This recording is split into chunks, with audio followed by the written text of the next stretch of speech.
Think of a time when you experienced a conversation that left you with a new perspective, or perhaps an inquiry, or you might have felt that something has shifted in you after that conversation. Maybe it helped you gain a new level of clarity, or moved you to take action. That was a coaching conversation.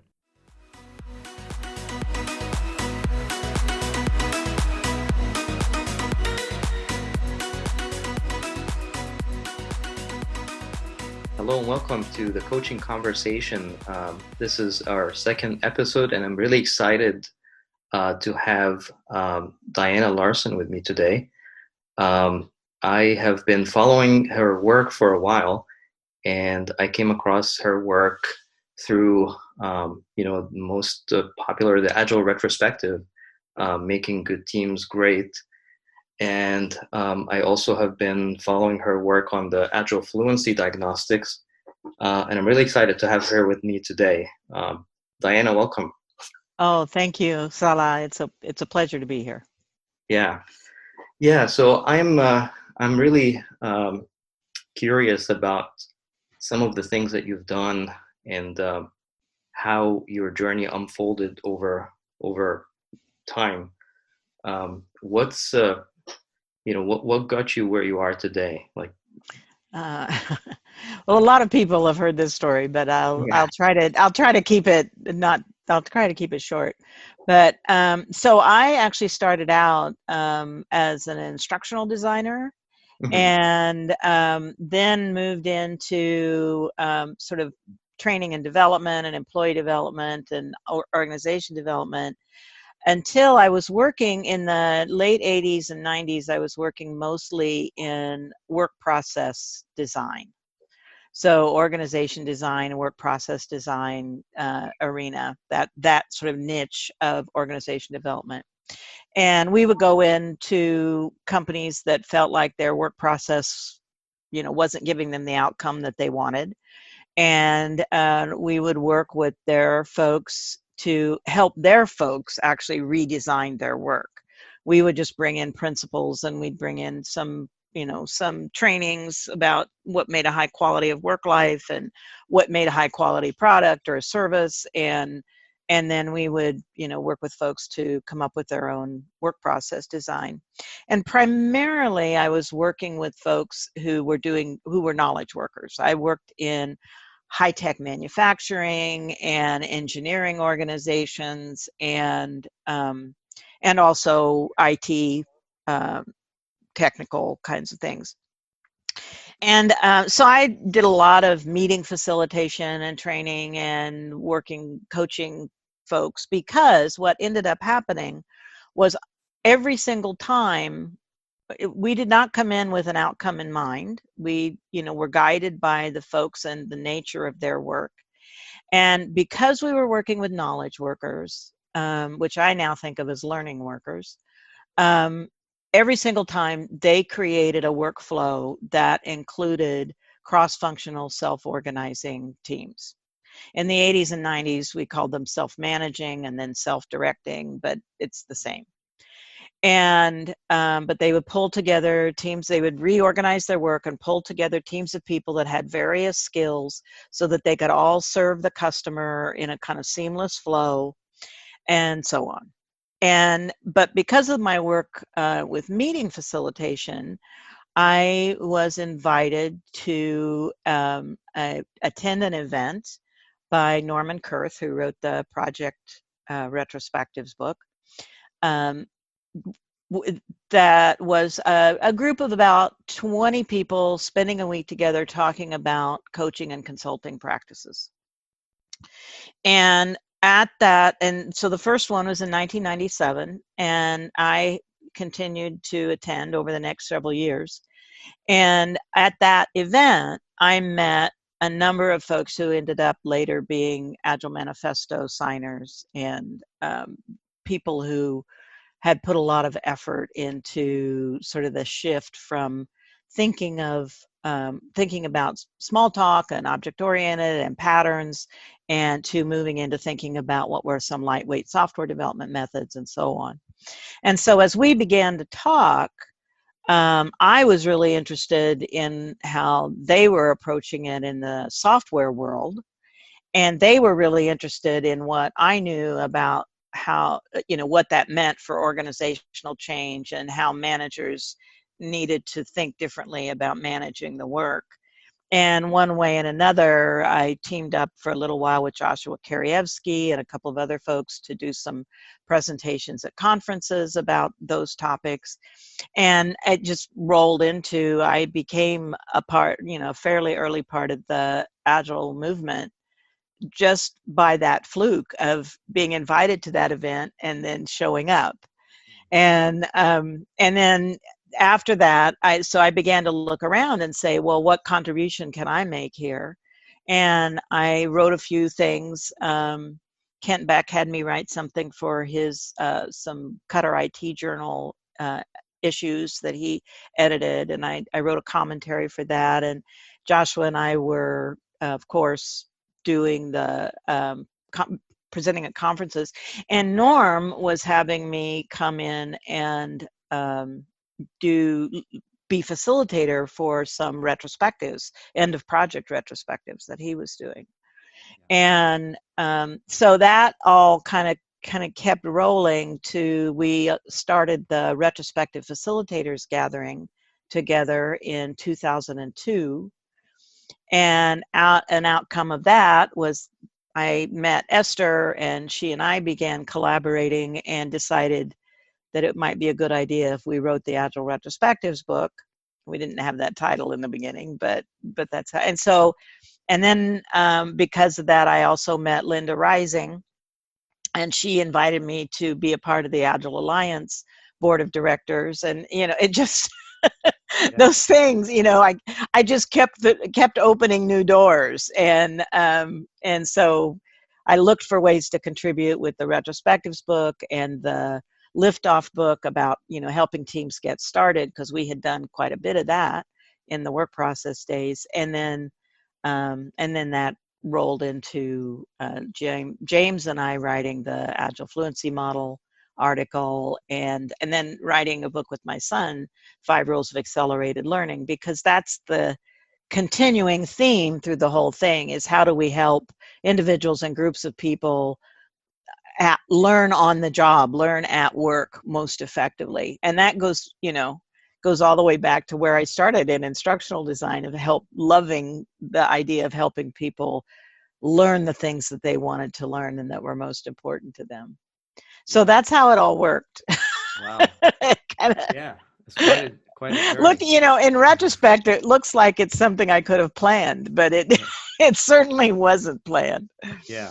Yeah, and that's a great insight, because most of the time people think that there is like this one way of getting somewhere, where in the story you just mentioned, there's a lot of tipping points or Yes. events that kind of like took you on a trajectory that you might have not planned, right? So any particular event or tipping point that you think has kind of launched that journey? Well, I don't know if you would call this a tipping point, but because of the way I entered into the Agile community, I came in mostly thinking in terms of extreme programming. And I went to an early extreme programming boot camp in 2000 or 2000. I think it was in January 2001, just like a month before the Agile Manifesto was signed. And I had some observations about that. And then I started hearing more about some of the other methodologies that were included in those ideas of the lightweight methods, and learning about something about Scrum. And I think one tipping point was just saying, I want to learn about as many of these methods as I can. I want to understand not just extreme programming, but I also want to understand Crystal. I want to understand Scrum. I was in like the second ever certified Scrum Master workshop that Ken Schwaber did. And so that, I think, that choice of saying, I want to learn about all of these. I hung out for a while with the DSDM folks in London and went to some of their conferences. And so, deciding that I wanted to get the broadest possible picture of what was happening in that part of the software world, I think made a big difference, because that caused me to open doors I might not otherwise have opened. And I met people that I wouldn't have otherwise met. And both Esther's and my participation in those early days in Scrum and in the Scrum Alliance, caused the Scrum folks to decide that retrospectives should be part of how they defined what were the basic Scrum practices, which it wasn't there at the very beginning. And so then, and then writing the Agile Retrospectives book probably was, choosing to do that was probably the second tipping point, because, as consultants and coaches, once you write a book, you get so much smarter the day after the book is published. Right. Yeah. In the eyes of the world. And so that, just the fact that I had published that book and that over the years, that's opened so many doors for me and given me opportunities to meet people and see organizations all around the world that I wouldn't have otherwise gotten to see. Yeah. So, yeah. Yeah, no, that definitely, the retrospective is, has helped a lot of teams, and there is a theme here that I see, like this idea of learning. Yeah. I mean, after all, that's like how, one of the lines on the Agile manifesto is like uncovering better ways. So it's constantly trying to find new ways of learning. So what have been some of the ways, in addition to the retrospective, that you've helped others make, or your teams or clients that you work with, that made things more clear, or brought some clarity, or made that invisible visible in some way? Well, the thing that Esther and I wrote about very early on, but I haven't, and she's actually developed it a lot more publicly than I have. But this idea that I brought with me from those work process design days, that we needed to think early on about the challenges that managers were going to have in managing a completely different way. I mean, we talk about teams moving from waterfall to agile, and incremental and iterative, but there's at least early on, there was very little conversation about the impact that has on managers. And even now, we talk about the Agile Fluency Model. It's a model of team behaviors, but I also follow that by saying with enormous organizational and management implications, because you cannot manage cross-functional teams, whatever cross-functional self-organizing teams. You cannot manage teams like that in the same ways that you manage groups of individual contributors. It just doesn't work. And that is one of the big challenges that organizations face when they try to do agile adoptions, is they forget that they need to be also preparing their managers for a different world. And so that's something that I have brought when I've gone into organizations to do my own coaching and consulting. That idea of, we need to be working with the managers early on.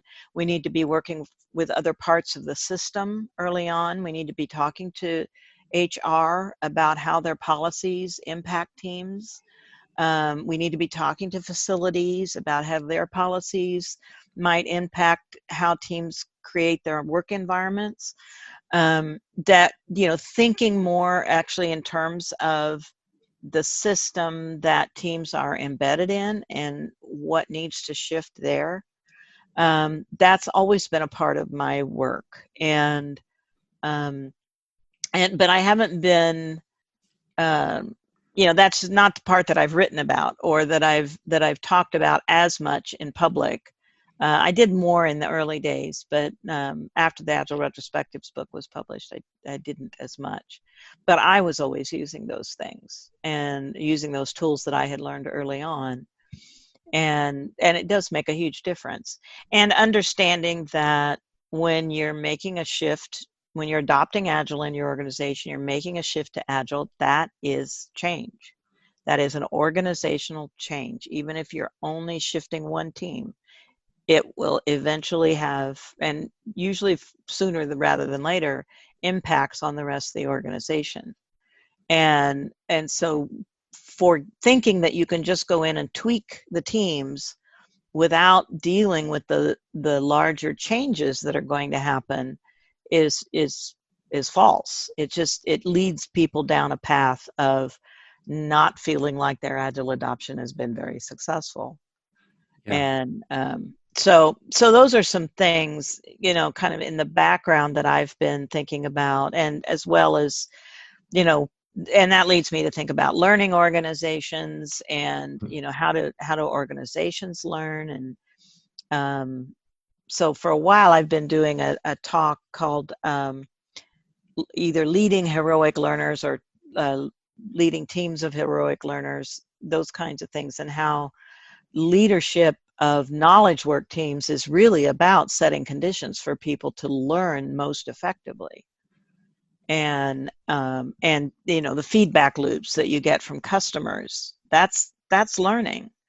And so how do we get really good at incorporating that new knowledge, those new ideas that we get from how we engage with our customers? How do we incorporate that into our work as efficiently and effectively as we can?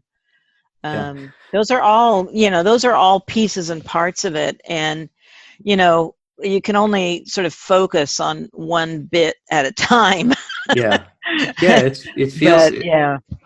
it is, yeah, it feels like, a lot of puzzle pieces and Yeah. trying to help, leaders and organizations to connect those pieces.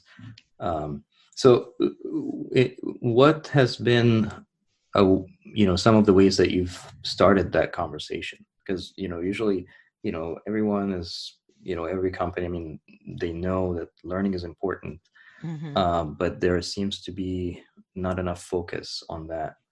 It seems to be more driven by results or, bottom line. It's not, the learning. So how you bring that piece into those areas?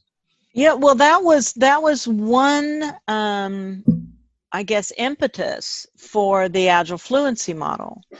Because, of course, when we're talking about fluency, we're talking about new skills people have learned to do well and do fluently, right? And so, but in the model, we frame it as, how do you make sure that your teams have what they need, the investments and supports that they need to give you those results that you want as leaders. And so starting with a conversation with leaders using the model, or if people are allergic to models, just using it in my own head, having that early conversation about what is it that you're really trying to accomplish here? Where, what is it that you are looking for from your teams that you're not getting yet, and that you think would, help your business and help your customers to help your business, and those kinds of things. And so staying focused on that, and then being able to bring it back and say, well, to get those things, it's perfectly possible to get those kinds of results. And here are the investments that you'll need to make in your teams to get there. And that is a really different kind of conversation than most leaders expect to hear when they're talking with people who are trying to sell them Agile. And I think that's been one of the difficulties, is there's been this idea that really smart people can come up with the perfect way to do Agile everywhere, and whether that's Scrum or Kanban or, you know, whatever it might be. And, you know, there is the one right way, although lots of different people have different one right ways. Yeah. But, you know, but people come in and say, this is the one right way to do this. And at some level, leaders like that confidence and certainty. But on the other hand, after a while, it doesn't pay off because it may or may not be nuanced enough to, you know, flexibly fit the current situation and make sure that the teams have the fluent proficiencies they need to, you know, deliver the results that the business is looking for. Yeah. So, yeah. Yeah, it almost, I mean, that you might have noticed that the the coaching conversation Yeah.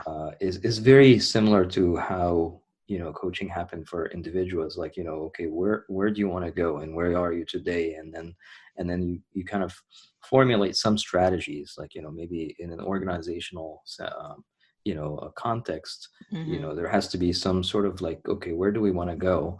So I think models are useful. And you know, the fluency diagnostic or model has some way to point where you want to be in, you know, and how, you know, how long is expected or to get there, and then using some of the strategies like Scrum or, you know, whatever the framework is. So what do you do when you know, the organization or the leader, I should say, that you're working with, they don't really know where they want to go? Well, I use a particular, when in our trainings for coaches to become licensed in our materials, we teach a particular way of kind of having that conversation that helps leaders get clear. Yeah, I mean, I don't always know what I want to do on any given day, but Yeah. sometimes if people will ask me some questions, I figure it out more quickly than I might have flailed my way through it otherwise.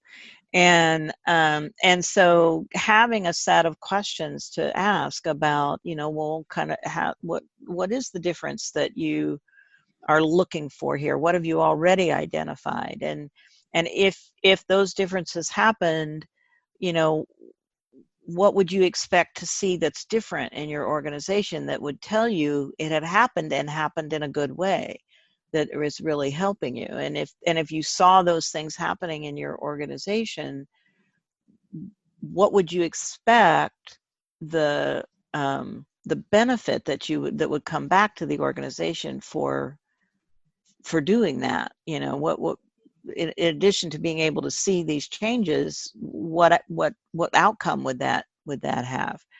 And, you know, thinking through things in kind of that stepwise way can help leaders figure things out that they didn't know before. And they're often very grateful.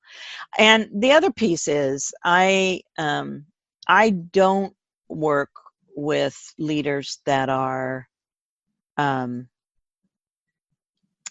that don't want to hear or that don't want to learn.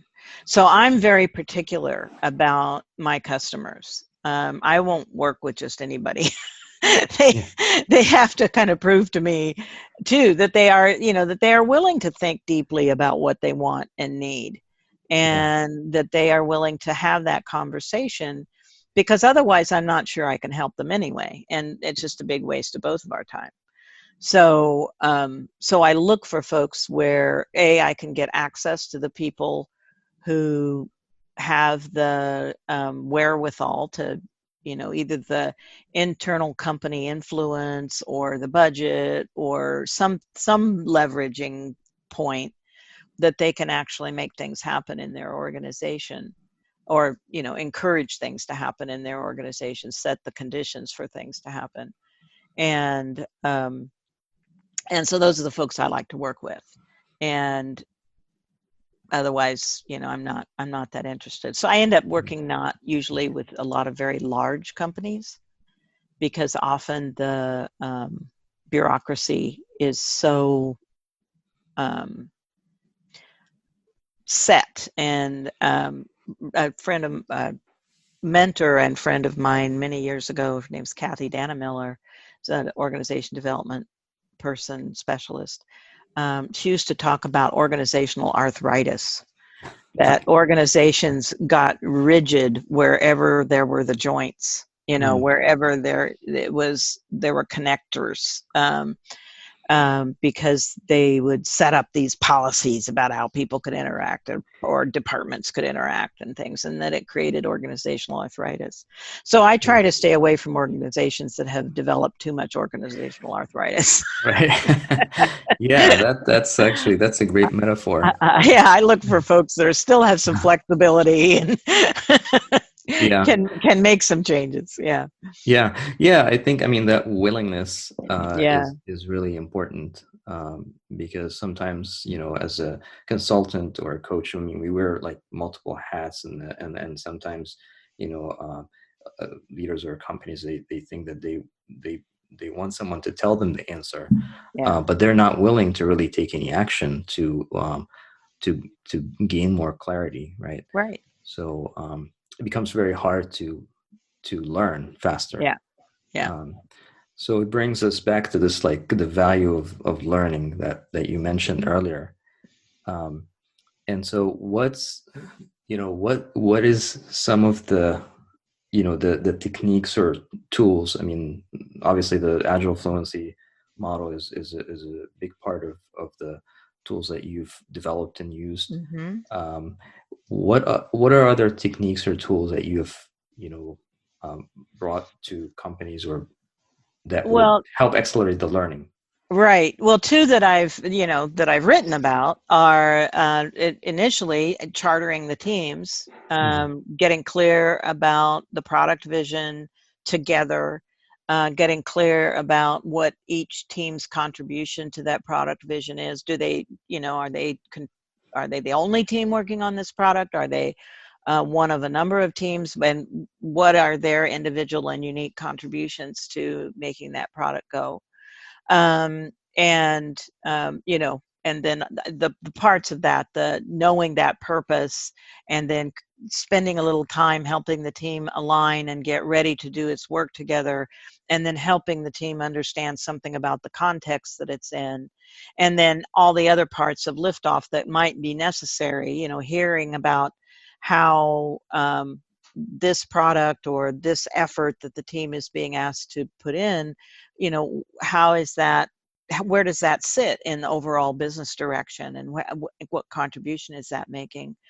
And then if there's, any additional training or background that teams need before they can get started, tooling, any of those kinds of things, making sure that those things are as much in place as we can make them before we start or restart. Sometimes teams are gotten to a place where they need to sort of stop and hit the reset button and restart. So I think that's really important, because that sets a tone for the importance of learning.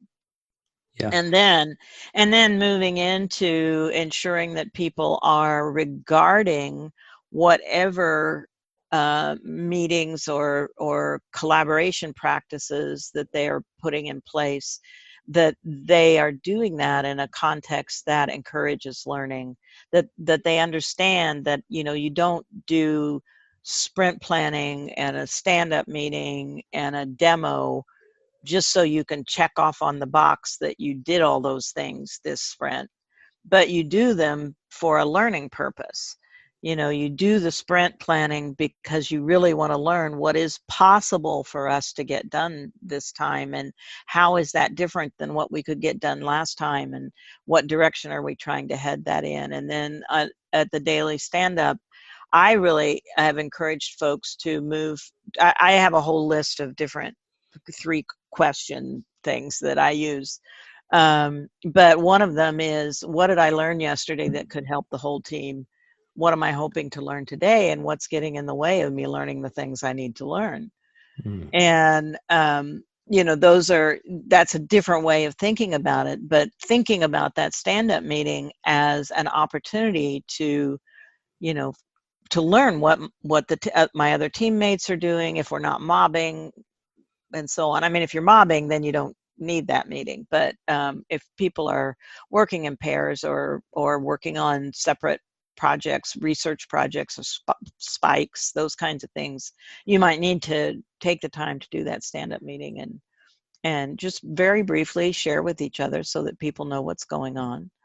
And then, and then the demo, showing real customers what you've built so far, and having the incentive to know that you're going to have to face them, and then learning from the feedback that they give about, what makes things easy or hard for them, or what else they might need to get their job done.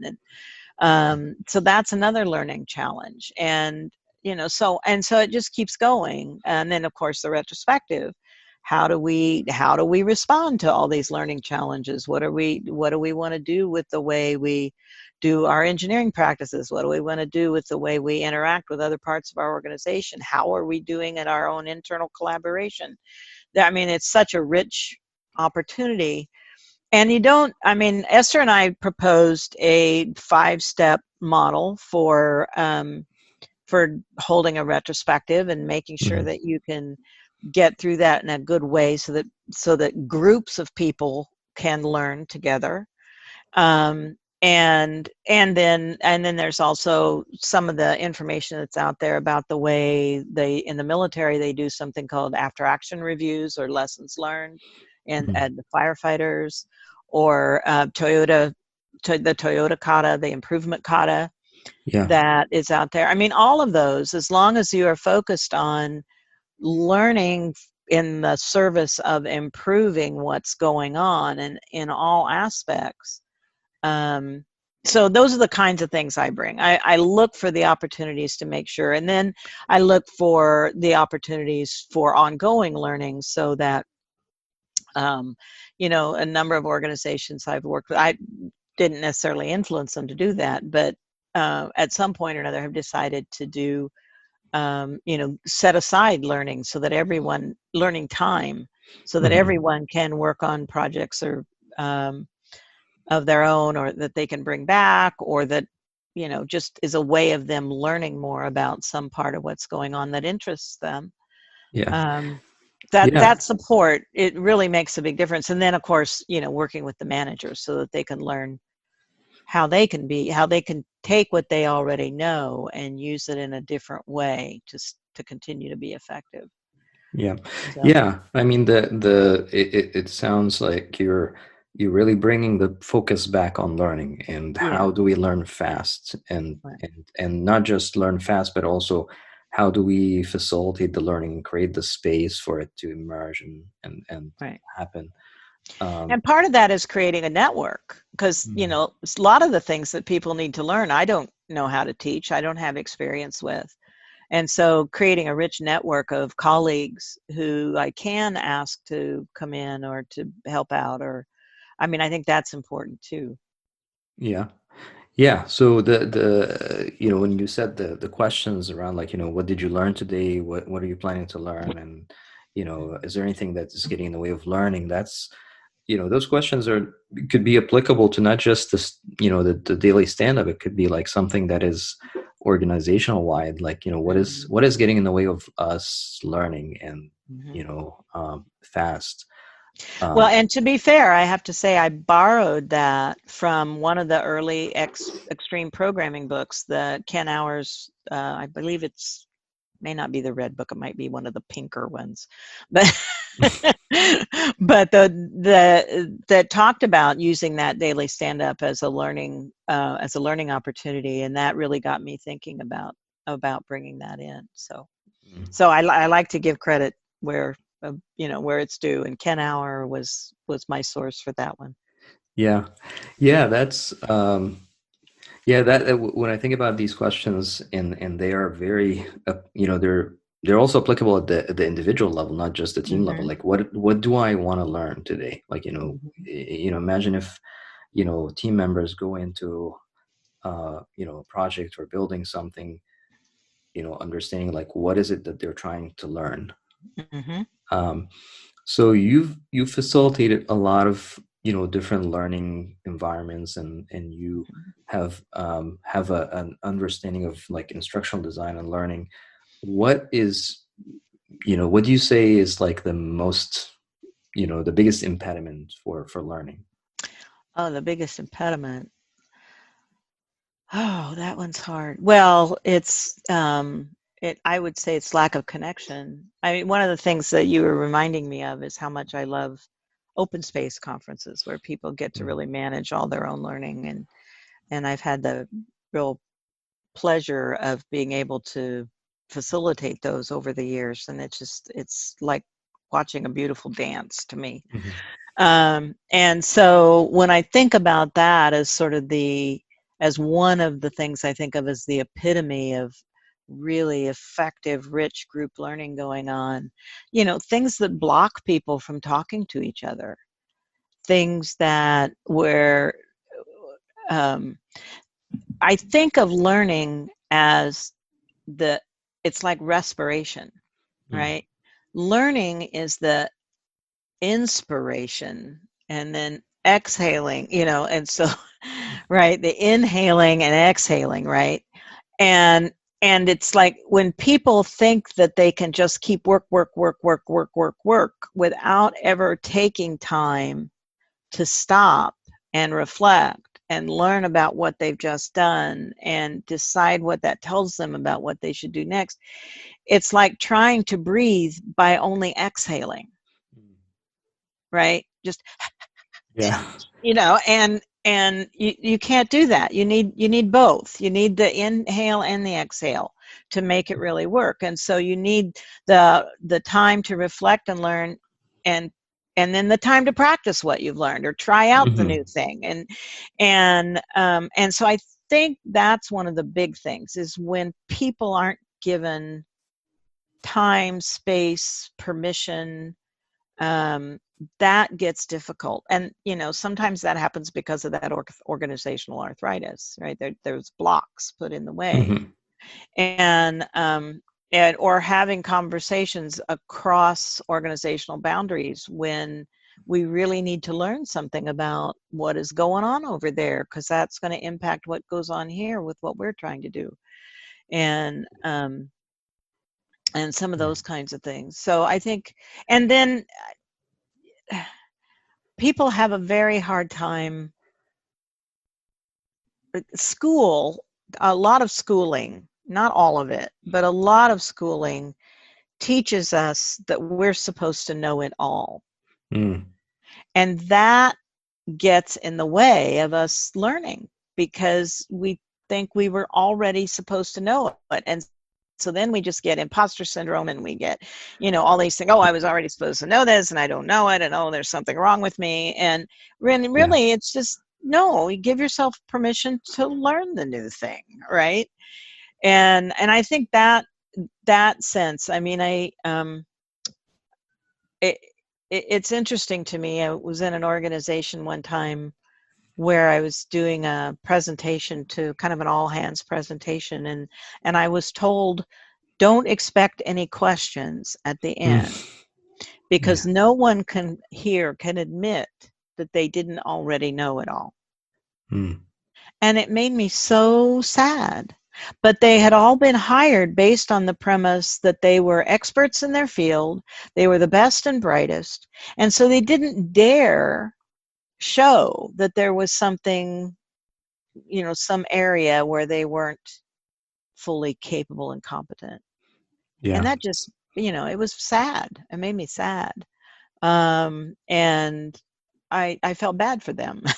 Yeah. Because I like to go through the world going, I don't know anything about that. Tell me more, Yeah. And Absolutely.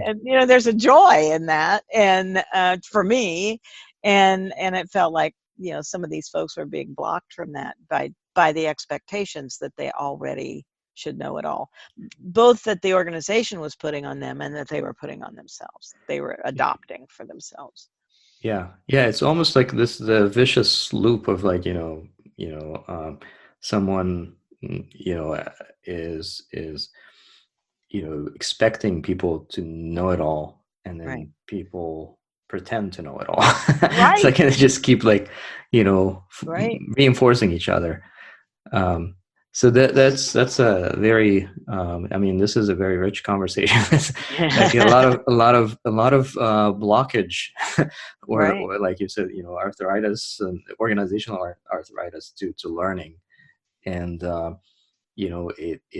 it's very hard to kind of like open up those channels and start to kind of bring more humility, I guess. I don't know what to call it, Hmm. but just humility in terms of like, okay, we don't really know everything. We need to allow some space for learning.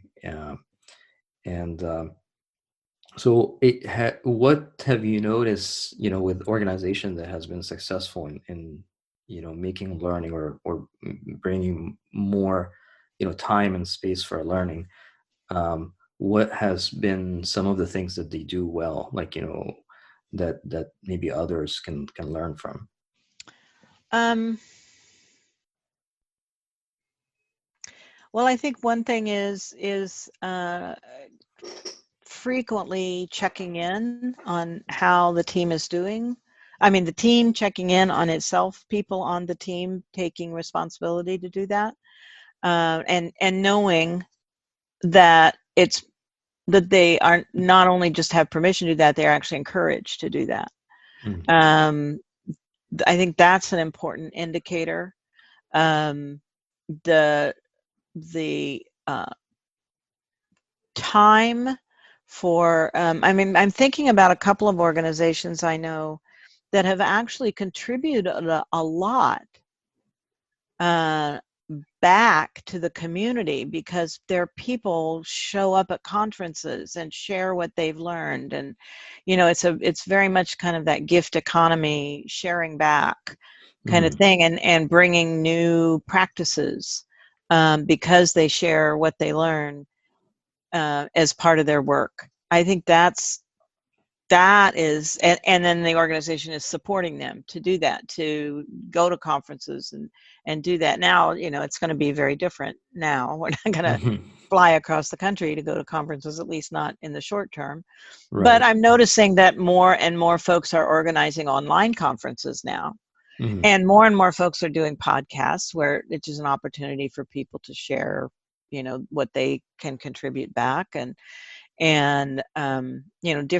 different forms, different formats are beginning to be discovered and unpacked for doing this. But in the past, it was at conferences or local user groups, or Mm-hmm. taking the time to pull something together and say, hey, we tried this, and here's what happened for us, and it worked really well. And sometimes those things spread, and sometimes they get misused.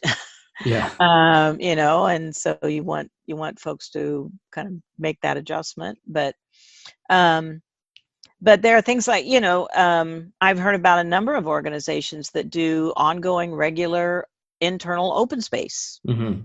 conferences, quarterly or less, maybe every other month. They take a day and they all get together and they exchange what they've all learned internally, and they might invite some out from folks from the outside to just give them some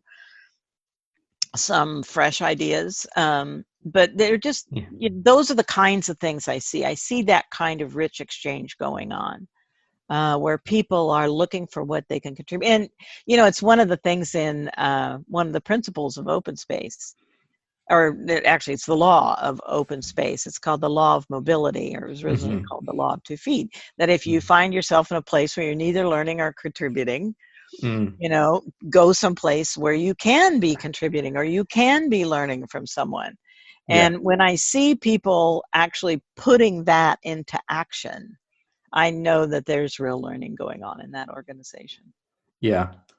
Yeah, that's great. I'm also a big fan of the open space, Mm-hmm. technology, and the how it kind of, it's almost unblocks the impediments to learning, because you're bringing people together, they share things, and then they also take responsibility for their own Mm-hmm. learning, which is very important. I'm sure you've seen, like, people are waiting for someone to teach them or to tell them. And, part of it is taking that, responsibility of, I'm responsible for my own learning. And that's what Right. the law of mobility, Right. teaches us. Yeah, I mean, I can spend hours talking to you here, We and can do it's, it again sometime. yeah, Yeah. absolutely. I would Right. love that. So one last thing that I'm really interested in, it's more like, okay, so what do you do for like self-care? Like, there's a lot of, work that involve like, helping people learn and change. And Right. how do you take care of yourself?